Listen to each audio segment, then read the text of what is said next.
My name is Sarah Catherine Blackwood, and this is the story of how I dismantled my own family piece by piece, watching them destroy each other with the same calculated precision they had used to destroy me for 25 years.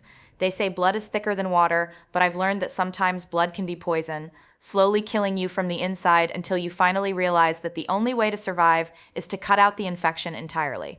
I grew up in the shadow of perfection, or at least what my family considered perfection.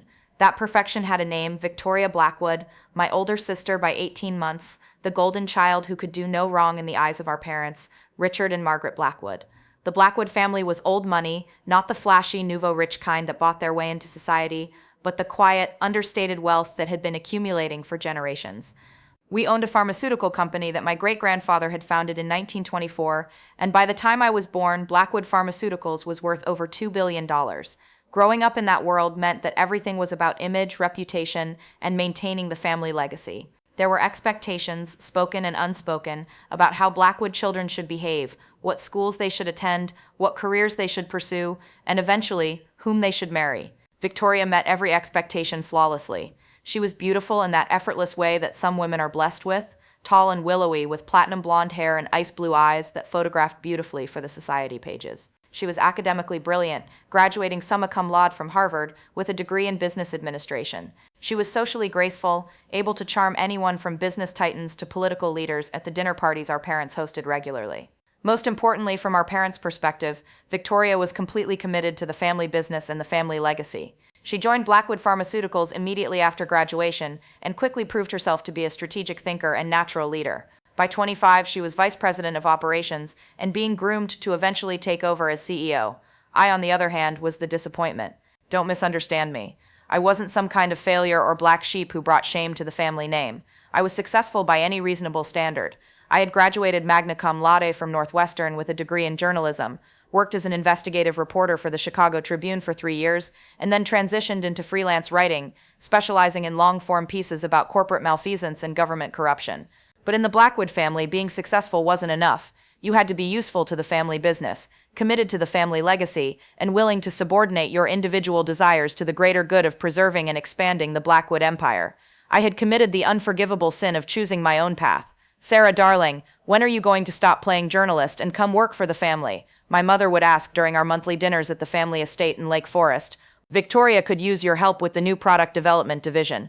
The implication was always clear. My career was a hobby, a phase I would eventually outgrow once I came to my senses and accepted my proper role in the family hierarchy. Never mind that I had won 2 national journalism awards, or that my investigative pieces had led to congressional hearings and criminal indictments. None of that mattered because it didn't serve the family's interests. My father was more direct in his disapproval. "You're wasting your talents on muckraking," he would say during our conversations in his study, surrounded by portraits of previous Blackwood patriarchs. "You have a brilliant mind, Sarah. You could be running a division of the company by now if you'd made better choices." Better choices. The phrase haunted my childhood and young adulthood. Every decision I made that diverged from my parents' expectations was characterized as a poor choice, a mistake I would eventually regret when I finally understood what really mattered in life. But the worst part wasn't my parents' disappointment or their constant pressure to conform. The worst part was how Victoria wielded their approval like a weapon, using her golden child status to systematically undermine my relationships with other family members and position herself as the sole heir to the Blackwood legacy. Victoria was a master manipulator, but she was subtle about it. She never said anything directly cruel or obviously undermining. Instead, she would make little comments that slowly eroded my standing in the family. "Sarah's journalism work is so admirable," she would say during family gatherings, her voice dripping with condescension. "It must be nice to be able to pursue your passions without worrying about the responsibilities that come with being part of this family." Or, "I worry about Sarah sometimes. All that time investigating corruption and scandal, it must give her such a cynical view of the world. I hope she doesn't lose sight of the good that companies like ours do for society." These comments seemed supportive on the surface, but they carried subtle messages that my family always absorbed: that I was selfish, that I was naive, that I was pursuing meaningless work, while Victoria carried the real burden of family responsibility. Victoria also had a talent for taking credit for my achievements, while making my failures seem more significant than they actually were. When I won the Polk Award for my investigation into pharmaceutical price manipulation, Victoria made sure to mention at the family celebration that she had provided some of the industry background that made my reporting possible. When a source backed out of one of my stories, and I had to kill the piece, Victoria expressed concern that I might be losing my touch or burning bridges with important contacts. The cumulative effect of 25 years of this treatment was that I had become a ghost in my own family. My parents tolerated me but clearly favored Victoria. My extended family, aunts, uncles, and cousins, who all depended on Blackwood Pharmaceuticals for their livelihoods, treated me with polite disinterest while actively courting Victoria's approval. I was the spare daughter, the backup plan, the one who could be safely ignored because Victoria was carrying the family's future on her capable shoulders. But everything changed 3 months ago when I discovered the secret that would give me the power to destroy them all. The investigation that would unravel my family's carefully constructed world began as a routine assignment. A pharmaceutical industry whistleblower had contacted me through encrypted channels, claiming to have evidence of a major drug company covering up serious side effects in their newest medication. I had handled dozens of similar cases over the years, and most of them turned out to be disgruntled employees with inflated grievances, or activists with more passion than evidence. But this source was different. Dr. Jennifer Martinez was a senior researcher with 20 years of experience in clinical trials, and she had documentation that appeared to show systematic suppression of adverse event data. The drug in question was called Naroxen, a revolutionary treatment for early-stage Alzheimer's disease that had been fast-tracked through FDA approval the previous year. The company behind it was positioning Naroxen as a breakthrough that could delay cognitive decline and improve quality of life for millions of patients. That company was Blackwood Pharmaceuticals. I should have recused myself immediately. Any ethical journalist would have passed the story to a colleague to avoid the obvious conflict of interest. But something about Dr. Martinez's documents made me pause. The data she was showing me suggested that Naroxen didn't just have undisclosed side effects, it actually accelerated cognitive decline in a significant percentage of patients. If that was true, then my family's company wasn't just hiding minor safety issues, they were knowingly selling a drug that made Alzheimer's patients worse while marketing it as a treatment that would help them.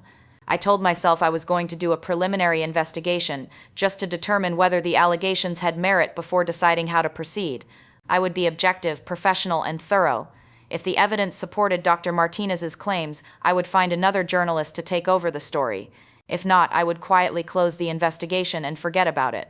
But the deeper I dug, the more evidence I found. Blackwood Pharmaceuticals had conducted 3 major clinical trials for Naroxen over a 4-year period. The first trial, conducted at independent research centers, had shown mixed results with concerning side effects in roughly 30% of participants. The second trial, conducted primarily at facilities with financial ties to Blackwood, had excluded patients who experienced adverse events and had modified the criteria for measuring cognitive improvement. The third trial, the one that had been submitted to the FDA for approval, had been designed specifically to minimize the appearance of negative outcomes. Patients who experienced rapid cognitive decline were dropped from the study and classified as protocol deviations. The definition of improvement was changed to focus on short-term cognitive tests rather than long-term disease progression. Follow-up periods were shortened to avoid capturing delayed adverse effects. The manipulation was sophisticated and technically legal, but it was also profoundly unethical. Blackwood Pharmaceuticals had systematically hidden evidence that their breakthrough Alzheimer's drug was actually harming the patients it was supposed to help, and Victoria had been the project director for Naroxen development. I found her signature on dozens of documents related to the clinical trials. She had approved the protocol changes that excluded negative outcomes. She had signed off on the statistical analysis that minimized adverse effects. She had reviewed and approved the FDA submission that contained what could only be described as fraudulent data. Victoria hadn't just been aware of the problems with Naroxen. She had been the architect of the cover-up. As I sat in my apartment at 3 a.m, surrounded by boxes of evidence that could destroy my family's company and send my sister to prison, I felt a complex mixture of emotions. There was the professional satisfaction of uncovering a major story, the moral outrage at the harm being done to vulnerable patients, and underneath it all, a dark satisfaction at finally having power over the people who had made me feel powerless my entire life. I could destroy them, all of them, not just Victoria, but my parents who had enabled and profited from the cover-up, the company that bore our family name, the fortune that had been built, in part on the suffering of Alzheimer's patients who had trusted Blackwood Pharmaceuticals to help them. For about an hour, I seriously considered doing exactly that. I could write the story, publish it in a major magazine, and watch my family's empire crumble. Victoria would be disgraced, possibly prosecuted. My parents would lose their fortune and their reputation. The Blackwood name would become synonymous with corporate fraud and medical malpractice. It would be justice in a way. Perfect, devastating justice for 25 years of being treated like I didn't matter. But then I realized something important. Destroying them quickly would be merciful. It would be over in a matter of months. And while the consequences would be severe, they would be able to understand what had happened to them and why. I wanted something more sophisticated than simple justice. I wanted them to experience what I had experienced, the slow erosion of everything they valued, the gradual realization that the people they trusted were working against them, the helpless feeling of watching their world fall apart while being powerless to stop it. I wanted revenge, but not the kind of revenge that would destroy innocent people or harm patients who were counting on Blackwood Pharmaceuticals for legitimate medications. I wanted surgical, targeted revenge that would dismantle my family's power structure while leaving the company's ability to serve patients intact. That night, I began planning the most complex and satisfying revenge campaign of my life. My plan required 3 essential elements: patience, precision, and the ability to manipulate my family members into destroying each other while believing they were protecting themselves. I had several advantages that most people seeking revenge don't possess. First, I understood my targets intimately, their personalities, their weaknesses, their fears, and their ambitions. I had spent 25 years studying the Blackwood family dynamics, learning how they made decisions and what motivated their behavior. Second, I had access. As a family member, I could attend dinners, board meetings, and social events where important decisions were made and sensitive information was shared. I could observe their interactions, influence their conversations, and plant seeds of doubt and suspicion that would grow over time. Third, I had credibility. My family saw me as the harmless sister, the one who had chosen journalism over business, and therefore posed no threat to their power structure. They would never suspect that I was capable of orchestrating their downfall because they had convinced themselves that I was too idealistic and naive to understand how the real world worked. But my greatest advantage was the information I had discovered about Neuroxin. The evidence of the cover-up wasn't just a story that could destroy them. It was leverage that I could use to manipulate their behavior and turn them against each other. My strategy was based on a simple principle. Instead of being the instrument of their destruction, I would create conditions that would make them destroy themselves. I identified 3 primary targets within the family power structure: Victoria, the golden child who had orchestrated the Neuroxin cover-up and was being groomed to take over as CEO. Her weakness was her need to maintain her perfect image and her paranoia about threats to her position within the company. My father, Richard, the current CEO, who had built his identity around being the patriarch of a successful pharmaceutical empire. His weakness was his fear of scandal and his obsession with preserving the family legacy. My mother, Margaret, the social queen, who had spent her life cultivating relationships with society's elite and positioning the Blackwood family as pillars of the community. Her weakness was her terror of public embarrassment and social ostracism. Each of them had different vulnerabilities, but they all shared one crucial flaw. They trusted each other implicitly and never questioned the loyalty of family members. They had spent so many years focused on external threats to their empire that they had never considered the possibility that the greatest danger might come from within.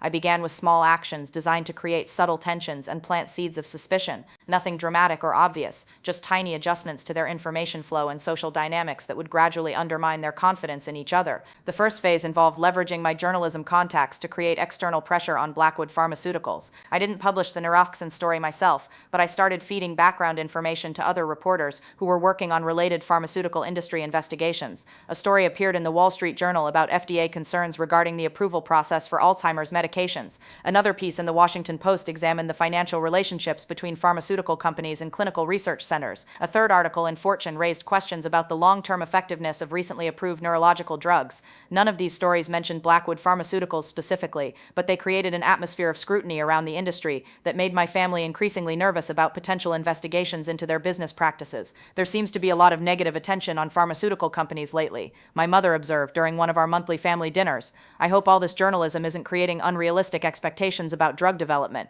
The press always goes through cycles of attacking successful industries, my father replied dismissively. It's just populist posturing. Our business practices are beyond reproach. Victoria was less sanguine. We should probably review our public relations strategy, she suggested. Make sure we're prepared to respond to any unfair criticism that might come our way. I nodded sympathetically while mentally noting Victoria's concern. She was already feeling defensive about Neuroxin, which meant she was vulnerable to manipulation. The second phase involved creating competition and conflict within the family business structure. I started having conversations with board members and senior executives, expressing concern about succession planning and the company's long-term strategic direction. I worry sometimes that we're not diversifying our leadership pipeline enough, I mentioned to Thomas Whitman, my father's longtime business partner and the chairman of the board. Victoria is brilliant, of course, but if something happened to her, do we have adequate backup plans? That's an interesting point, Thomas replied thoughtfully. Richard has been so focused on grooming Victoria that we might be creating a single point of failure in our executive structure. I made similar comments to other board members, always framing my concerns in terms of prudent business planning rather than criticism of Victoria specifically.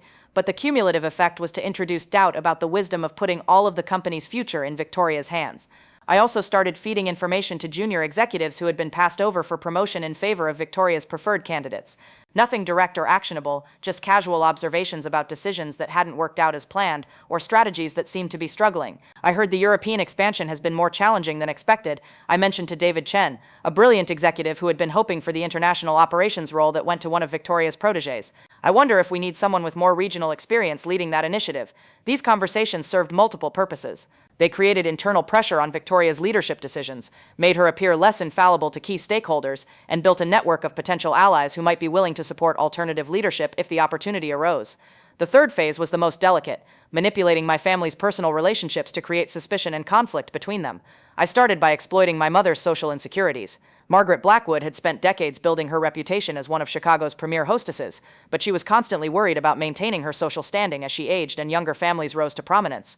I began sharing carefully selected gossip about other society families, focusing on stories about children who had disappointed their parents or caused social embarrassment. I also started questioning whether our family's pharmaceutical business was still seen as prestigious in an era of increasing skepticism about drug companies. I was talking to Patricia Morrison at the Symphony Gala, I told my mother during one of our weekly lunches. She mentioned that several families are becoming more cautious about their associations with pharmaceutical companies. Something about not wanting to be connected to industry controversies. This was completely fabricated. Patricia Morrison had never said anything of the kind, but it played directly into my mother's fears about social ostracism and made her more anxious about potential scandals that could damage the family's reputation. With my father, I focused on his concerns about legacy and succession. I started raising questions about whether Victoria was really ready to take over the company, whether she had the gravitas and experience needed to lead a major corporation through challenging times. Victoria is incredibly talented, I told him during one of our conversations in his study, but I sometimes wonder if she's been promoted too quickly. Some of the board members seem to have concerns about her readiness for the CEO role. This wasn't entirely false. Some board members did have concerns, largely because of the conversations I had been having with them, but I presented it as if I was merely reporting external observations rather than actively cultivating those concerns. With Victoria herself, I took a different approach. I played on her paranoia about threats to her position and her need to maintain perfect control over every aspect of the business. I've been hearing some interesting rumors at industry events, I told her during a sisterly lunch meeting. Apparently there are people saying that Blackwood only succeeds because of our family connections rather than our actual pharmaceutical expertise. Victoria's jaw tightened. What people? Oh, you know how these things go, I said vaguely. Competitors spreading gossip, trying to undermine our reputation. I'm sure it's nothing serious, but it might be worth keeping an eye on. I could see the wheels turning in Victoria's mind as she processed this supposed threat to the company's credibility. She would spend the next several weeks wondering who was spreading rumors and what she could do to counter them, never realizing that the only person spreading rumors was me. By the end of the first 3 months, I had successfully created an atmosphere of anxiety, suspicion, and competition within my family that hadn't existed before. They were all feeling threatened and defensive, looking for enemies and explanations for problems that they didn't fully understand. The foundation for their mutual destruction was now in place. All I had to do was continue applying pressure until they turned on each other completely. 6 months into my campaign, the psychological pressure I had been applying was starting to produce visible results. My family was fracturing along lines of suspicion and competition that I had carefully cultivated, and none of them realized that their growing distrust of each other was being orchestrated by someone they considered harmless. Victoria was becoming increasingly paranoid about threats to her position within the company. The doubts I had planted about her readiness for the CEO role were being reinforced by a series of business setbacks that I had helped engineer through selective information sharing and strategic timing. The European expansion that David Chen had mentioned was indeed struggling, largely because Victoria had insisted on using inexperienced managers instead of hiring local talent with regional expertise. When quarterly results showed disappointing international revenue, several board members began questioning Victoria's judgment in a way they never had before. Maybe we should consider bringing in some external consultants to review our international strategy, Thomas Whitman suggested during a board meeting that I observed from the gallery. It might be worth getting a fresh perspective on our European operations. Victoria's response was defensive and brittle.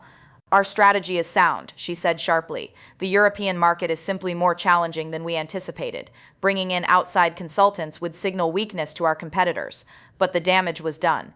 Board members were starting to see Victoria as someone who made excuses rather than solutions, someone who was more concerned with protecting her ego than addressing business problems. The image of perfection that had protected her for years was beginning to crack. I accelerated the process by feeding information to business journalists about Blackwood Pharmaceuticals' international struggles. Nothing that would seriously damage the company, but enough to create negative publicity that reflected poorly on Victoria's leadership. Blackwood Pharma struggles to gain foothold in European markets, read the headline in the Chicago Business Journal. The article quoted anonymous industry sources expressing surprise that such an established company was having difficulty with international expansion. Victoria was furious about the negative coverage, convinced that someone was deliberately sabotaging her reputation. She spent hours trying to identify the source of the leaks, never suspecting that the person responsible was sitting across from her at family dinners, expressing sympathy for her difficulties and offering support during this challenging time. Meanwhile, I was working on my father's insecurities about legacy and succession. Richard Blackwood had spent his entire adult life building Blackwood Pharmaceuticals into one of the most respected companies in the industry, and he was terrified of anything that might tarnish that legacy. I began sharing articles about other pharmaceutical companies that had been damaged by scandals, always with innocent observations about how quickly reputations could be destroyed in the modern media environment. "Did you see this story about Morrison Pharmaceuticals?" I asked during one of our dinners, sliding a newspaper article across the table. "Their stock price dropped 40% after that FDA investigation. Amazing how quickly things can fall apart when the press gets involved." My father read the article with obvious discomfort, paying particular attention to details about how the scandal had affected the Morrison family's social standing and business relationships. "The Morrison family will never recover from this," my mother observed. "Patricia told me they've already been dropped from several charity boards. No one wants to be associated with that kind of controversy." I could see my father processing the implications. The Blackwood family fortune and reputation were built on exactly the kind of pharmaceutical business practices that were increasingly coming under scrutiny. If something similar happened to their company, the consequences would be devastating not just financially but socially and personally. "We need to be very careful about our compliance and public relations strategies," my father said quietly. "The regulatory environment is becoming much more aggressive." This was exactly the kind of anxiety I wanted to cultivate. I needed my father to be worried enough about potential scandals that he would be receptive to dramatic action when the time came to reveal the Naroxen information. With my mother, I focused on social embarrassment and the possibility of becoming a pariah within the elite circles that defined her identity. I started sharing gossip about other society families who had fallen from grace, always emphasizing how quickly social standing could evaporate when scandal struck. "The Hendersons used to be at every major event," I observed during one of our lunches at the country club. "Now they can't even get reservations at decent restaurants. Amazing how quickly people turn on you when there's any hint of impropriety." My mother shuddered at the thought. "I don't understand how Eleanor Henderson can even show her face in public after what her son did. If any of my children ever caused that kind of embarrassment—" She didn't finish the sentence, but I understood the implication. In my mother's worldview, bringing scandal to the family was the ultimate betrayal, worse than any personal failing or professional disappointment. I also began introducing subtle tensions between my parents and Victoria by sharing carefully edited information about her business decisions and strategic priorities. "Victoria seems very focused on aggressive growth strategies," I mentioned to my father. "I hope she's not taking unnecessary risks with the company's reputation." "What do you mean?" he asked. "Oh, probably nothing," I said casually. "I just noticed that some of her recent initiatives seem to prioritize short-term profits over long-term stability. I'm sure she knows what she's doing." This kind of vague concern was particularly effective because it forced my father to pay closer attention to Victoria's decisions while priming him to interpret her actions in a negative light. He started questioning choices that he might have previously accepted without comment. The cumulative effect of these manipulations was that my family members were becoming increasingly suspicious of each other while remaining unaware that their suspicions were being deliberately cultivated. They were starting to see threats and problems everywhere, and they were beginning to question relationships that had previously been sources of strength and support. Victoria was convinced that someone within the company was working against her, but she suspected competitors or disgruntled employees rather than family members. My father was worried about the company's vulnerability to scandal, but he blamed external forces rather than internal problems. My mother was anxious about social embarrassment, but she saw it as a general threat rather than something specific to our family's situation. None of them suspected that I was the source of their growing anxiety, and none of them realized that their individual fears were actually part of a coordinated campaign designed to turn them against each other. But I was just getting started. The psychological pressure I had applied so far was nothing compared to what I had planned for the next phase of my revenge. 8 months into my campaign, I decided it was time to deploy my most devastating weapon, the evidence of the Naroxen cover-up that I had discovered at the beginning of this journey. But I wasn't going to simply expose the scandal publicly. That would have been too quick, too merciful, and too likely to result in external intervention that might protect my family from the full consequences of their actions. Instead, I was going to use the Naroxen evidence to turn my family members against each other, making each of them believe that the others were planning to betray them to save themselves. My approach was based on a classic divide-and-conquer strategy. I would reveal different pieces of the Naroxen information to different family members, making each of them believe they had exclusive knowledge of a threat that the others didn't know about. Then I would manipulate their responses to create a cycle of suspicion and retaliation that would destroy their relationships permanently. I started with Victoria, who had the most to lose from exposure of the Neuroxin cover-up since she had been directly involved in orchestrating it. I arranged to meet her for lunch at an upscale restaurant downtown, claiming that I wanted to discuss a potential story I was working on that might affect the pharmaceutical industry. Victoria agreed readily, probably hoping to get advance warning about negative coverage that might impact Blackwood Pharmaceuticals. I've been investigating some concerning trends in clinical trial reporting, I told her over appetizers, keeping my tone professional and somewhat distant. There seems to be a pattern of pharmaceutical companies manipulating data to minimize adverse effects in their FDA submissions. Victoria's expression remained carefully neutral, but I could see tension around her eyes. That sounds like a serious allegation. Do you have specific evidence? I have documentation from several companies showing systematic exclusion of patients who experienced negative outcomes, I replied, watching her reaction carefully. Protocol modifications designed to hide side effects, statistical manipulation to minimize adverse event reporting, shortened follow-up periods to avoid capturing delayed problems. I saw Victoria swallow hard, though she maintained her composure. Which companies are involved? I can't share all the details yet, I said. But I can tell you that the evidence includes internal documents, email communications between executives and research directors, and testimony from clinical trial investigators who were pressured to modify their reporting. Victoria was quiet for a long moment, clearly calculating the implications of what I was telling her. Sarah, if you're planning to publish something that could affect our industry, I hope you'll be very careful about your sources and methodology. False accusations could destroy legitimate companies and hurt patients who depend on their medications. Oh, I'm being very careful, I assured her. I have multiple sources confirming every allegation, and I've had independent experts review all the technical aspects of the evidence. I could see Victoria's mind racing as she tried to determine whether I might have information about Neuroxin specifically. I let her worry for a few more minutes before delivering the first direct blow.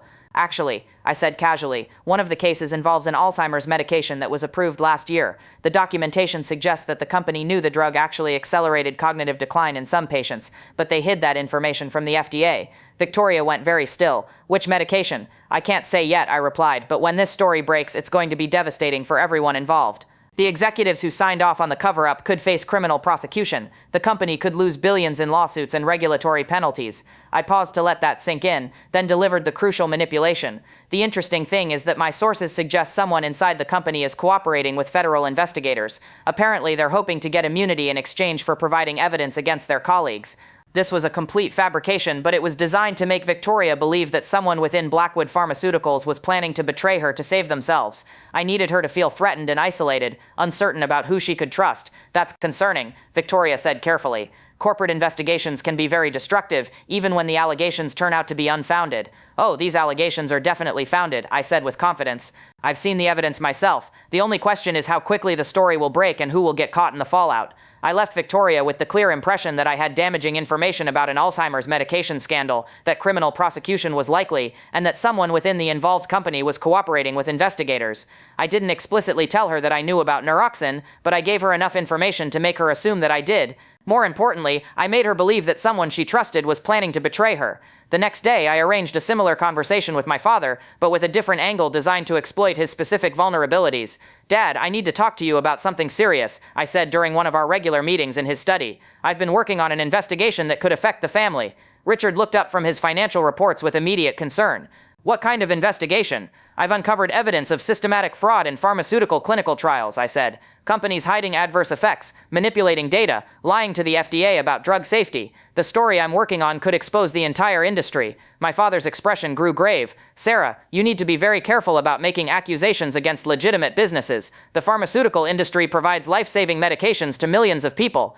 I understand that, I replied. But I also understand that some companies have been putting profits ahead of patient safety. The evidence is overwhelming. I showed him some of the Neuroxin documents, not enough to make him realize that Blackwood Pharmaceuticals was involved, but enough to demonstrate that the scandal was real and serious. This is disturbing, my father admitted after reviewing the papers. If these allegations are true, the companies involved could face severe consequences. Criminal prosecution, massive lawsuits, regulatory shutdown, I agreed. But here's what's really interesting. I have information suggesting that at least one company is already cooperating with federal investigators. Richard looked up sharply. What do you mean? Someone high up in the corporate hierarchy is providing evidence to the authorities, I explained. Apparently, they realized that the cover-up was going to be exposed eventually, and they decided to cooperate in hopes of avoiding prosecution themselves. I could see my father processing this information, wondering whether it could somehow involve Blackwood Pharmaceuticals, and whether someone within his own company might be planning to betray him. The person cooperating claims that they were pressured into participating in the cover-up by other executives, I continued. They're saying they objected to the data manipulation, but were overruled by colleagues who were more concerned about profits than patient safety. This was the crucial manipulation, making my father believe that if Blackwood Pharmaceuticals were involved in anything similar, someone within the company might be preparing to throw him under the bus to save themselves. Dad, I said, leaning forward with apparent concern, if there were ever any questionable decisions made at Blackwood, decisions that might look bad in hindsight, you should probably review them with legal counsel, just to be safe. Richard nodded slowly, clearly troubled by the implications of what I was telling him.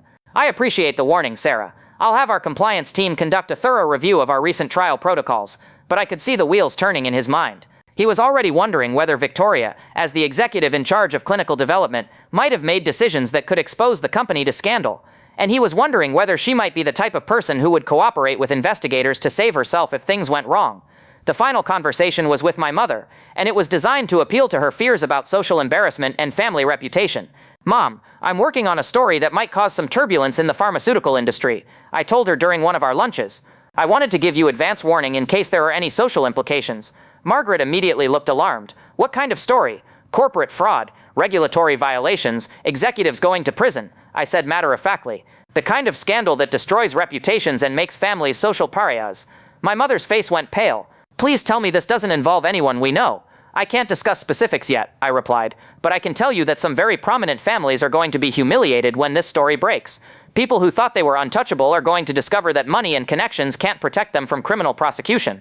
I let her absorb that before delivering the personal threat. The worst part is that some family members are apparently turning on each other. Children testifying against parents, spouses providing evidence against their husbands, siblings selling each other out to prosecutors. Margaret looked horrified. That's monstrous. How could family members betray each other like that? Fear, I said simply. When people realize they might go to prison, family loyalty becomes less important than self-preservation. They start making deals with prosecutors, providing evidence against their relatives in exchange for reduced sentences.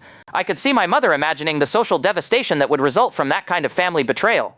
In her worldview, there was nothing worse than public humiliation, and being betrayed by your own children or spouse would be the ultimate nightmare. Mom, I said gently, if our family were ever involved in something like this, we'd need to be very careful about how we handled it. The key would be making sure that everyone stayed loyal to each other, that no one panicked and made deals with prosecutors that could hurt the rest of the family. Margaret nodded emphatically. Of course, family loyalty is everything. We would never betray each other no matter what. But I could see the doubt in her eyes. She was already wondering whether her husband and daughter shared her commitment to family solidarity, whether they might prioritize their own survival over protecting the Blackwood name. Over the next few days, I watched with satisfaction as the seeds of suspicion I had planted began to sprout. Each family member was now convinced that the others might be planning to betray them, and they started behaving in ways that confirmed each other's worst fears. Victoria became secretive and defensive, spending long hours in closed-door meetings with lawyers and compliance officers. When my parents asked about these meetings, she claimed they were routine business reviews, but her evasive answers only increased their suspicions. My father started conducting his own investigation into the company's clinical trial practices,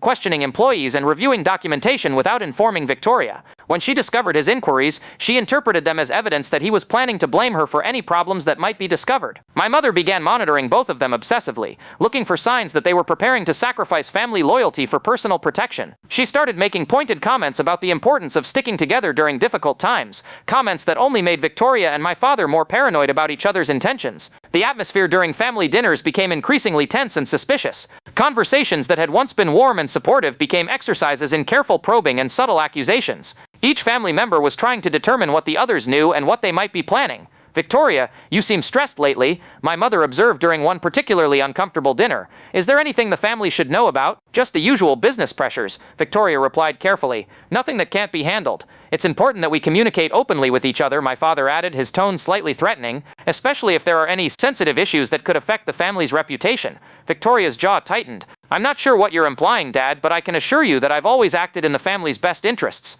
Of course, my father said smoothly. I would never suggest otherwise. I'm simply saying that if there were ever any problems, we'd want to address them as a family rather than individually. The subtext was clear to everyone at the table. My father was warning Victoria not to make any unilateral decisions that might harm the rest of the family. Victoria was interpreting this as a threat, evidence that my father was already planning to sacrifice her if necessary.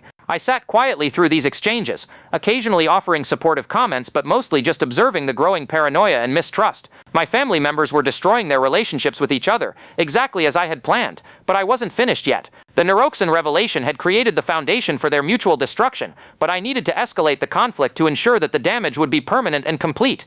2 weeks after my conversations about the pharmaceutical investigation, the psychological pressure I had created finally reached a tipping point. My family members' paranoia and mistrust had grown to the point where they were actively working against each other, each convinced that the others were planning to betray them. The crisis came to a head during what should have been a routine board meeting at Blackwood Pharmaceuticals. Victoria had called the meeting to discuss the company's quarterly results and strategic planning for the next fiscal year, but the underlying tensions I had cultivated turned it into a confrontation that would permanently fracture the family's unity. I wasn't officially supposed to be at the meeting, but I had convinced Thomas Whitman to invite me as an observer, claiming that I was considering writing a positive profile of family-owned pharmaceutical companies for a business magazine. Thomas was eager for favorable publicity and didn't question my motives. The meeting started normally enough, with Victoria presenting financial reports and discussing market opportunities. But I could see the undercurrents of suspicion and hostility that had been building over the past several months. When Victoria began discussing the company's clinical development pipeline, my father interrupted with pointed questions about trial protocols and regulatory compliance. "Victoria, I've been reviewing our recent submissions to the FDA," he said, his tone carefully neutral. "I have some concerns about our documentation procedures." Victoria's posture stiffened. "What kind of concerns?" "There seem to be some inconsistencies in our adverse event reporting," my father continued. "I think we should bring in external auditors to review our processes." This was exactly the kind of challenge to her authority that Victoria couldn't tolerate, especially in front of the board. But her response was defensive and hostile, which only confirmed my father's suspicions that she was hiding something. "Our documentation procedures are impeccable," Victoria said sharply. "I'm not sure why you're questioning processes that have been working successfully for years." "I'm questioning them because the regulatory environment is changing," my father replied. "We can't afford to have any vulnerabilities in our compliance systems. Are you suggesting that I've been negligent in my oversight responsibilities?" Victoria demanded. The room grew uncomfortably quiet as board members realized they were witnessing a family conflict that went far beyond normal business disagreements. I watched with fascination as my father and sister squared off against each other, each convinced that the other was planning to betray them. "I'm not suggesting anything," my father said coldly. "I'm simply saying that we need independent verification of our compliance procedures, unless you have some reason to object to external scrutiny." Victoria's eyes flashed with anger. "The only reason to bring in external auditors would be if you were planning to blame me for problems that don't exist. Is that what this is about, Dad? Are you looking for a scapegoat?" "I'm looking for the truth," my father replied, "something that seems to be in short supply lately." The confrontation escalated from there, with Victoria accusing my father of undermining her authority, and my father questioning Victoria's judgment and transparency. Other board members tried to mediate, but the underlying issues were too deep and too personal for easy resolution. The meeting ended with Victoria storming out, declaring that she wouldn't tolerate being treated like a criminal by her own family.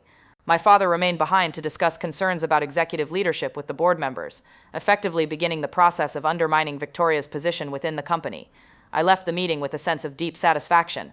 My family was now openly at war with each other, and the conflict would only escalate from here. Over the next few days, Victoria and my father engaged in an increasingly bitter struggle for control of Blackwood Pharmaceuticals. Victoria tried to rally support among junior executives and board members, while my father used his position as CEO to limit her authority and launch investigations into her decisions. My mother found herself caught between them, trying to maintain family unity while being forced to choose sides in a conflict that was tearing the family apart. Her attempts at mediation only made things worse, as both Victoria and my father interpreted her efforts as evidence that she was secretly supporting their opponent. "Margaret, I need to know that I have your support," my father told her during a tense conversation in their bedroom, which I overheard through the baby monitor I had planted there months earlier for exactly this purpose. "Of course you have my support," my mother replied. "But Richard, she's our daughter. We can't destroy her to protect ourselves."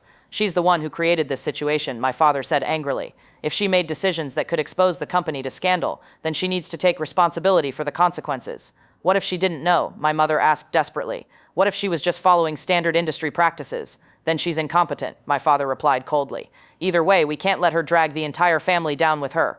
Meanwhile, Victoria was having similar conversations with trusted advisors, trying to build support for her position and gather evidence that my father was planning to sacrifice her to save himself. "He's been questioning my decisions for months," Victoria told David Chen during a meeting in her office. This isn't about compliance or regulatory concerns. This is about positioning himself to blame me if there's ever an investigation. What kind of investigation? David asked. I don't know, Victoria admitted. But someone's been asking questions about our clinical trial procedures. Sarah mentioned something about a pharmaceutical industry scandal that's about to break. I think Dad knows more than he's telling me. Victoria's paranoia was leading her to make increasingly desperate decisions. She started documenting every interaction with my father, building a case that he was undermining her authority and planning to make her a scapegoat. She also began reaching out to external lawyers and consultants, supposedly for routine business advice, but actually to prepare for the possibility that she might need to defend herself against accusations from her own family. These defensive measures only confirmed my father's suspicions that Victoria was planning to betray the family to save herself. He responded by accelerating his own investigations and beginning preliminary discussions with board members about succession planning.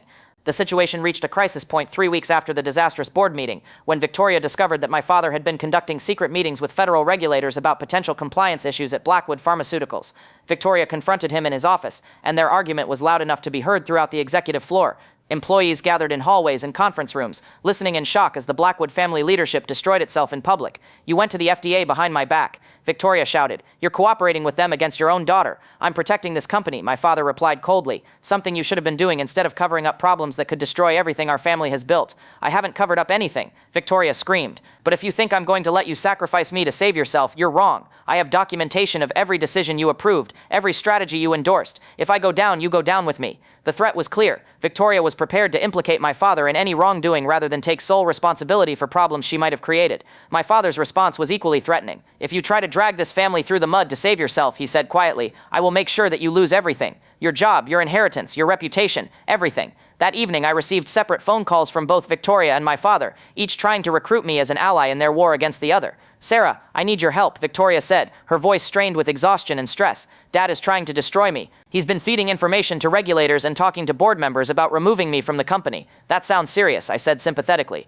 What do you think triggered this? I think he knows something about the investigation you mentioned, Victoria replied. He's probably planning to blame me for any problems they discover, even though he approved every decision I made. What are you going to do? I'm fighting back, Victoria said grimly. I have evidence that he knew about and approved everything I did. If he wants to play this game, I'll play it better than he will. My father's call came an hour later, with a similar request for support but a very different perspective on the situation. Sarah, I'm going to need your help dealing with your sister, he said without preamble. She's becoming a liability to the family and the company. What do you mean? She's made some questionable decisions that could expose us to regulatory scrutiny, my father explained. Instead of acknowledging her mistakes and working with the family to address them, she's becoming defensive and threatening to take everyone down with her. That doesn't sound like Victoria, I said innocently. Power corrupts, my father replied coldly. She's more concerned about protecting her position than protecting the family. If she won't see reason, then we'll have to take steps to limit the damage she can cause. Both conversations confirmed that my manipulation had been completely successful. Victoria and my father were now actively planning to destroy each other, each convinced that the other was planning to betray them first. The family unity that had been their greatest strength was now their greatest vulnerability. But I wasn't satisfied with just turning Victoria and my father against each other. I wanted complete destruction of the family structure that had marginalized me for 25 years. That meant bringing down my mother as well, and turning their conflict into a three-way war that would leave none of them standing. The destruction of my family entered its final phase when I decided to reveal the full scope of the neuroxin evidence, but in a way that would maximize the damage to all three of my primary targets simultaneously. I had been holding back the most damaging documents, the ones that clearly showed my mother's involvement in the cover-up. Most people assumed that Margaret Blackwood was simply the pharmaceutical heiress who focused on social activities and charity work, but the reality was that she had been deeply involved in the company's operations for decades. My mother served on the board of directors and was the chair of the ethics committee that was supposed to provide oversight of clinical trial practices. She had reviewed and approved the neurosin protocols that Victoria had developed, and she had signed off on the statistical analysis that minimized adverse effects. More importantly, she had been present at several key meetings where the decision was made to hide negative data from the FDA. Margaret Blackwood wasn't an innocent bystander to the neurosin scandal. She was a co-conspirator who had helped orchestrate the cover-up while maintaining the facade of being a concerned guardian of corporate ethics. I decided to reveal this information in a way that would turn all three family members against each other simultaneously, destroying any possibility that they might reconcile and unite against external threats. My plan was elegant in its simplicity. I would make each of them believe that the other two were planning to sacrifice them to federal prosecutors, then provide them with evidence that would justify their worst fears about each other. I started with my mother, who had been trying desperately to mediate between Victoria and my father, while protecting the family's reputation from their increasingly public conflict. "Mom, I need to talk to you about something urgent," I said during an emergency lunch meeting that I had requested under the pretense of discussing family unity. "I've learned some disturbing information about the pharmaceutical investigation I mentioned before." Margaret looked alarmed. "What kind of information?" "It involves Blackwood Pharmaceuticals specifically," I said, watching her face go pale. "The federal investigators have been building a case against the company for months, and they're planning to file criminal charges." My mother gripped her coffee cup so tightly that her knuckles turned white. "Criminal charges for what?" "Fraudulent clinical trial reporting, conspiracy to hide adverse effects from regulators, endangering patient safety," I listed coldly. "The kind of charges that result in prison sentences, not just fines." "That's impossible," my mother whispered. "We would never do anything that could hurt patients. Our whole business is built on helping people." "Maybe that's what you believed," I said gently, "but the evidence suggests that some people within the company prioritize profits over patient safety. The investigators have documentation showing systematic manipulation of clinical trial data." I showed her copies of some of the Noroxen documents, including several that bore her signature as Ethics Committee chair. I watched her face as she recognized her own approval of protocols that she was now learning had been designed to hide dangerous side effects. "I don't understand," she said, staring at the papers. "These protocols looked perfectly normal when I reviewed them. Victoria and the research team assured me that they met all regulatory requirements. They were designed to look normal," I explained, "but they were actually structured to exclude patients who experienced adverse effects and to minimize the reporting of negative outcomes." My mother was quiet for a long moment, processing the implications of what I was telling her. "If this is true, then we're all liable for what happened. The entire family could be prosecuted." "Not necessarily," I said carefully. "The investigators are primarily interested in the people who designed and implemented the fraudulent protocols. Board members who simply approved what they were told were legitimate procedures might be treated more leniently." I could see hope flickering in my mother's eyes, and I moved quickly to exploit it. "But here's the problem," I continued. "I have information suggesting that Victoria and Dad are planning to blame you for the Ethics Committee failures. They're going to claim that you should have caught the problems with the protocols and that your oversight failures enabled the fraud." Margaret's face went white. "They wouldn't do that. We're family." "Mom, they're already at war with each other," I said sadly. "Each of them is looking for ways to minimize their own liability, and that means finding scapegoats. As the Ethics Committee chair, you're an obvious target." I showed her copies of internal emails between Victoria and my father, discussing the need to address oversight failures and review Ethics Committee procedures. The emails were real, but they had been written before the current crisis and had nothing to do with the Noroxen scandal. However, in the context I was presenting them, they looked like evidence that my parents and sister were planning to sacrifice my mother to protect themselves. "They've been planning this for weeks," I said sympathetically. "They're going to argue that the Ethics Committee should have identified the problems with the Noroxen protocols and that you failed in your oversight responsibilities." My mother was devastated by the apparent betrayal by her husband and daughter. "How could they do this to me? I trusted them completely." "People do terrible things when they're scared," I said. "But Mom, you need to protect yourself. If they're planning to throw you under the bus, you need to be prepared to defend yourself." I gave my mother copies of documents that showed Victoria and my father's direct involvement in designing the fraudulent protocols, evidence that would allow her to implicate them if she decided to cooperate with investigators. I presented it as defensive material that she might need if they tried to blame her for their decisions. The next day, I had similar conversations with Victoria and my father, showing each of them evidence that the other two were planning to betray them to federal prosecutors. "Victoria, I have some disturbing news," I told my sister during a meeting in her office. "I think Mom and Dad are planning to sacrifice you to save themselves." I showed her copies of documents that appeared to show my parents discussing the need to limit Victoria's authority and review her decision-making processes. Again, these were real documents taken out of context, but they supported the narrative I was creating. "They're going to claim that you acted without proper oversight," I explained, "that you developed the Noroxen protocols without adequate board supervision, and that they had no knowledge of the problems." Victoria was furious but not surprised. "I knew they were planning something like this. Dad's been undermining me for months." "The evidence suggests they've been building a case against you since before the current conflict started," I said. "They want to position themselves as victims of your poor judgment rather than co-conspirators in the cover-up." I gave Victoria documents that showed my parents' involvement in approving the fraudulent protocols, including my mother's signatures as Ethics Committee chair and my father's approval as CEO. If Victoria decided to fight back against their betrayal, she would have the ammunition to implicate them both. With my father, I took a slightly different approach, focusing on his fears about legacy and family reputation. "Dad, I think you need to know that Victoria and Mom are planning to cooperate with federal investigators," I told him during a private meeting in his study. "They're going to claim that you pressured them into approving the Noroxen protocols." I showed him documents that appeared to support this theory, including emails between Victoria and my mother discussing pressure from senior management and concerns about challenging Dad's decisions. These were also real documents taken out of context, but they created the impression that my mother and sister had been reluctant participants in decisions that my father had forced them to make. They're going to paint you as the mastermind behind the cover-up, I explained. The CEO who prioritized profits over patient safety and intimidated subordinates into going along with fraudulent practices. My father was outraged by the apparent betrayal. After everything I've done for this family, they're going to try to destroy me to save themselves. It looks that way, I said sadly. They think that blaming you will minimize their own liability. I gave my father evidence of Victoria and my mother's direct involvement in the cover-up, documentation that would allow him to prove their complicity if he decided to defend himself by implicating them. By the end of that week, all three of my family members believed that the other two were planning to betray them to federal prosecutors. Each of them had evidence that could implicate the others, and each of them was preparing to use that evidence in self-defense. The psychological pressure had reached an unsustainable level. My family members were no longer just suspicious of each other, they were actively planning to destroy each other to save themselves from prosecution that they believed was imminent. The stage was set for the final act of my revenge, the moment when they would all turn on each other simultaneously, destroying not just their relationships, but their ability to present a united front against any actual external threats. The final destruction of my family came on a cold Tuesday morning in November, exactly 1 year after I had discovered the Neuroxin evidence that started this entire campaign. I had arranged for all three of my targets to be in the same place at the same time, under circumstances that would force them to confront each other with the evidence I had given them. The venue was a board meeting that I had convinced Thomas Whitman to call, ostensibly to address the growing conflicts within the family leadership.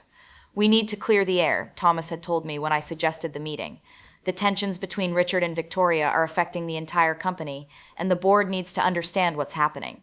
I arrived early and positioned myself in the observer gallery, claiming that I was continuing my research for the business profile I was supposedly writing.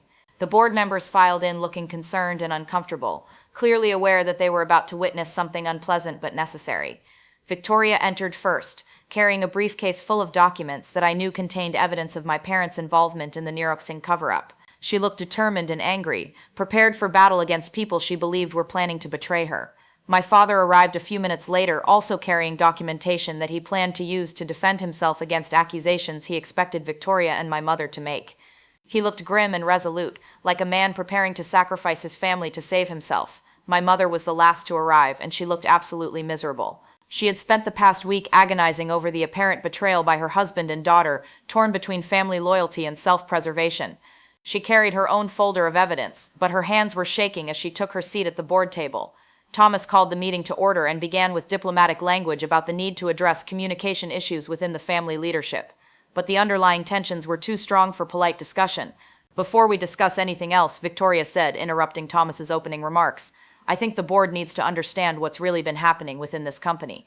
She opened her briefcase and began distributing copies of documents that showed my parents' involvement in approving the Neuroxin protocols. The papers clearly demonstrated that both my father and mother had been aware of and complicit in the decisions that led to the cover-up. These documents show that Richard and Margaret were not only aware of our clinical trial procedures, but that they actively approved and encouraged them, Victoria said, her voice cold and professional. "Any suggestion that I acted without proper oversight or family approval is completely false." My father's face went red with anger. "How dare you imply that your mother and I were involved in any wrongdoing? You were the project director for Neuroxin. You developed the protocols, you managed the trials, and you submitted the data to the FDA. With your full knowledge and approval," Victoria shot back. "I have documentation of every decision, every meeting, every approval you gave. You can't sacrifice me to save yourselves." "Sacrifice you," my mother said, her voice shaking with emotion. "Victoria, how could you think we would sacrifice you? We're family." "Family," Victoria laughed bitterly. "Is that why you've been building a case against me for months? Is that why you're planning to blame me for decisions that you approved?" She produced copies of the emails I had shown her, the ones that seemed to show my parents planning to undermine her authority and position her as a scapegoat for regulatory problems. My mother stared at the emails in shock. "I don't understand, Victoria. These emails aren't about the Neuroxin situation. They're from months ago, about completely different issues. Are they?" Victoria demanded. "Or have you been planning this betrayal longer than I realized?" My father was simultaneously trying to defend himself against Victoria's accusations and launch his own counterattack based on the evidence I had given him.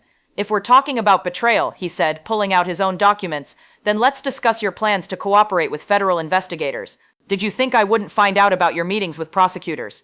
Victoria looked stunned. "What meetings? I haven't met with any prosecutors." Then what do you call these? My father demanded, showing her copies of the documents I had fabricated to suggest that Victoria and my mother were planning to implicate him in the cover-up. The board members were watching this exchange with growing horror, realizing that they were witnessing the complete breakdown of the Blackwood family leadership.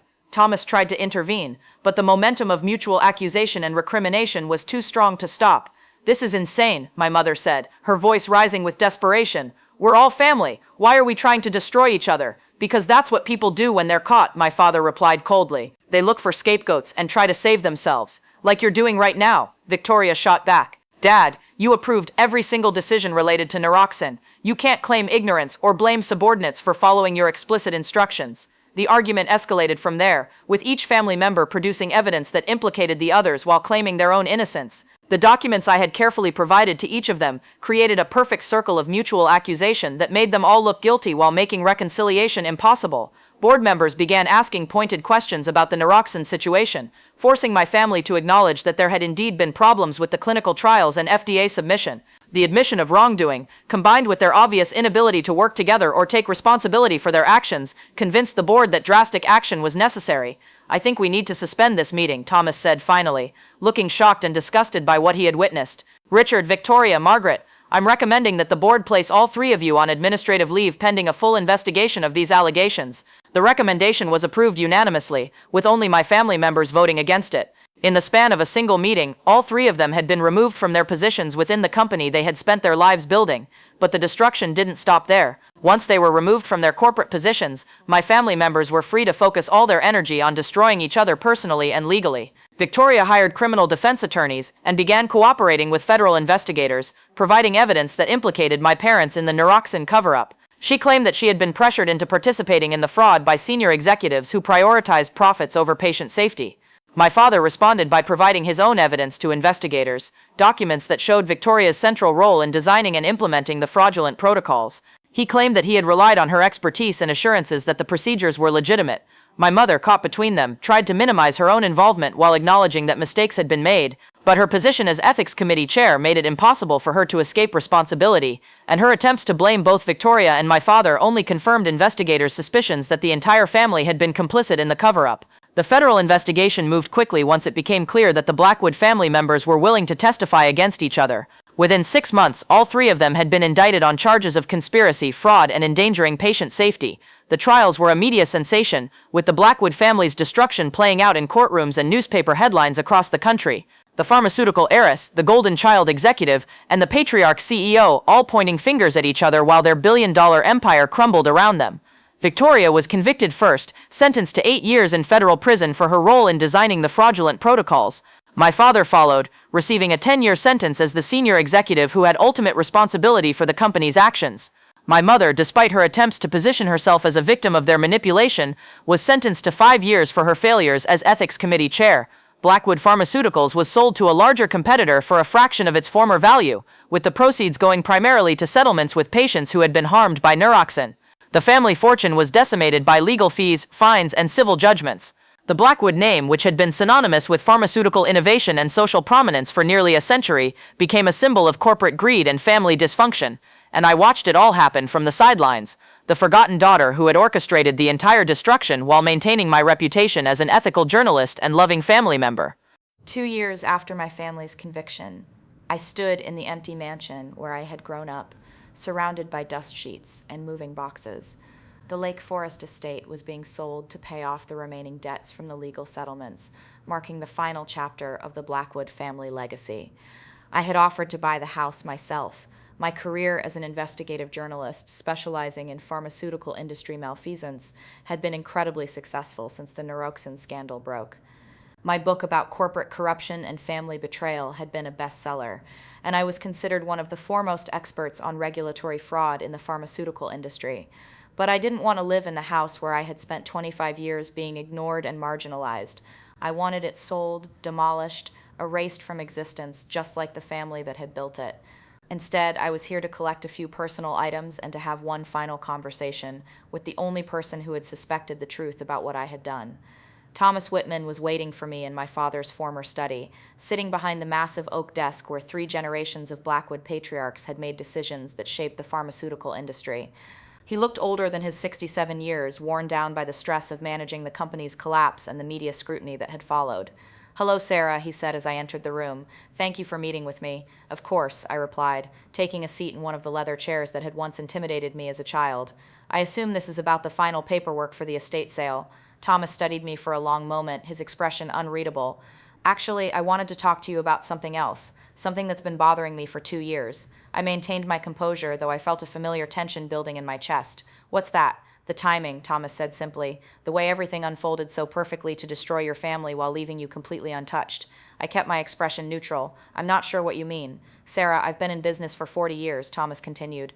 "I've seen corporate scandals, family feuds, and regulatory investigations, but I've never seen anything quite like what happened to the Blackwoods." He leaned back in his chair, still watching me carefully. "Your family wasn't perfect, but they weren't monsters either. Richard was arrogant and status-conscious, but he genuinely cared about the company's reputation and the quality of their products. Victoria was ambitious and sometimes ruthless, but she was also brilliant and dedicated to pharmaceutical innovation. They made serious mistakes with Neuroxin," I said quietly. "People were hurt because of their decisions." "Yes, they did," Thomas agreed, "but the way they turned on each other so completely, so destructively, that wasn't just about guilt or fear of prosecution, that was about something much deeper." I remained silent, letting him continue. "Someone fed them information that made them believe the others were planning to betray them," Thomas said. "Someone gave each of them evidence that justified their worst suspicions about each other. Someone orchestrated their mutual destruction with surgical precision." He paused, still studying my face. "Someone who understood their psychology intimately, who had access to confidential information, and who had the patience to execute a complex long-term plan." I met his gaze steadily.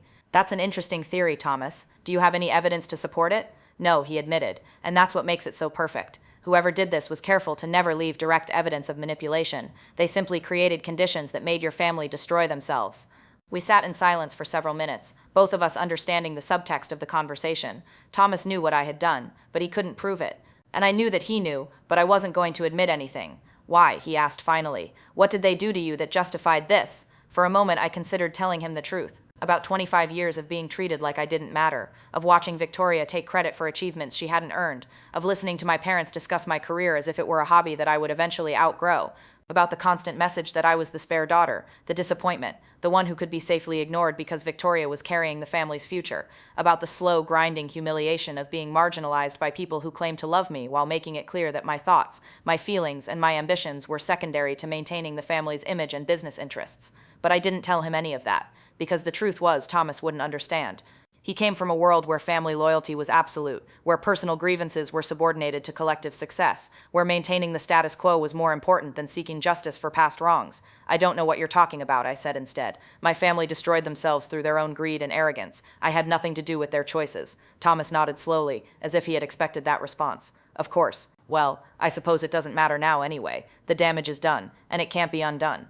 He stood up and walked to the window that overlooked the gardens where I had played as a child, the same gardens where Victoria had always been the center of attention while I was relegated to the background. "You know," Thomas said without turning around, "your father really did love you. He was proud of your journalism career, even if he didn't understand why you chose it over the family business. He used to show me your articles, talk about how brilliant you were, how you could have been anything you wanted." I felt something twist in my chest, but I pushed it down. "That's nice to hear. Victoria used to be proud of you too," Thomas continued. "When you won that Polk Award, she spent an hour telling me about your investigation, how you'd uncovered corruption that other journalists had missed. She said you were the smartest person in the family. Then why did they treat me like I didn't matter?" The words came out before I could stop them, revealing more emotion than I had intended. Thomas turned back to face me, and for the first time, his expression showed something like understanding. "Because they were so focused on the family business that they couldn't see anything else clearly. They thought success meant continuation of the Blackwood legacy, and they couldn't understand why you'd want to build something separate from that." He walked back to the desk and sat down again.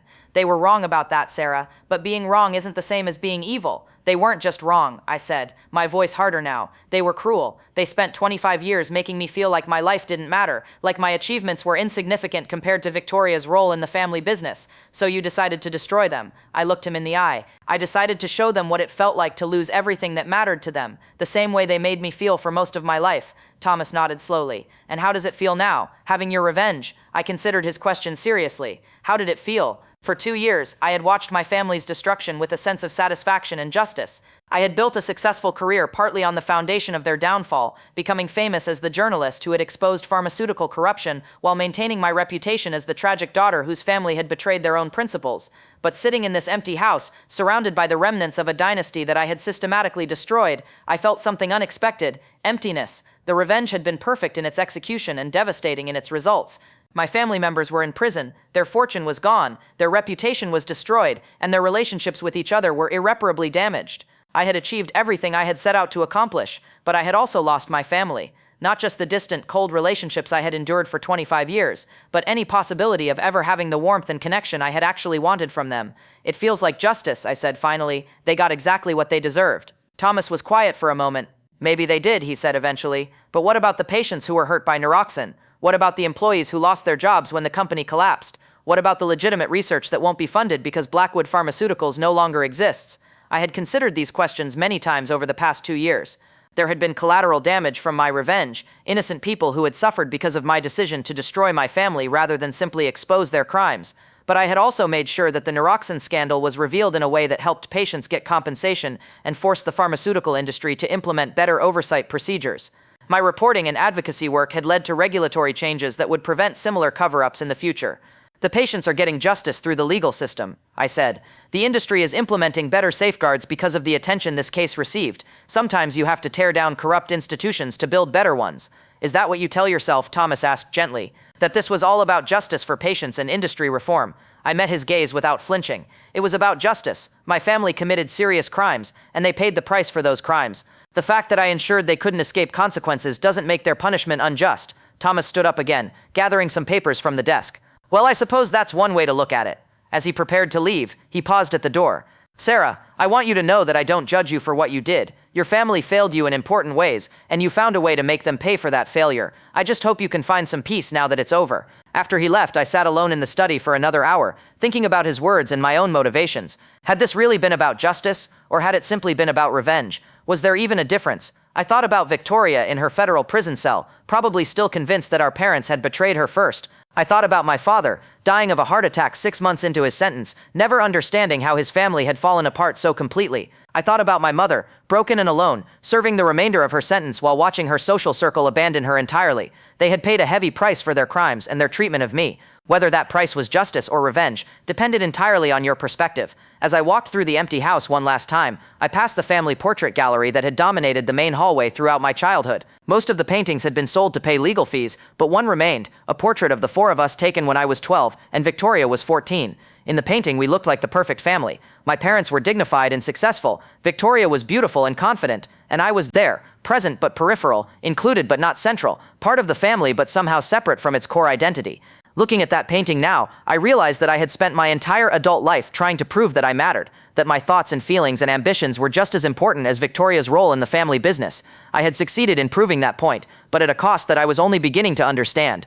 Have you ever felt like the outsider in your own family? Like no matter how hard you worked or how much you achieved, it was never enough, simply because you chose your own path? Let me know in the comments if you've ever dealt with toxic family dynamics, favoritism, or being gaslighted by the very people who were supposed to protect you. I read every single one, and you're not alone. If this story resonated with you, if you believe in quiet revenge, justice served cold, and the power of truth, make sure to like, subscribe, and turn on notifications so you don't miss the next story. Thank you for watching, and remember, sometimes silence isn't weakness, it's strategy.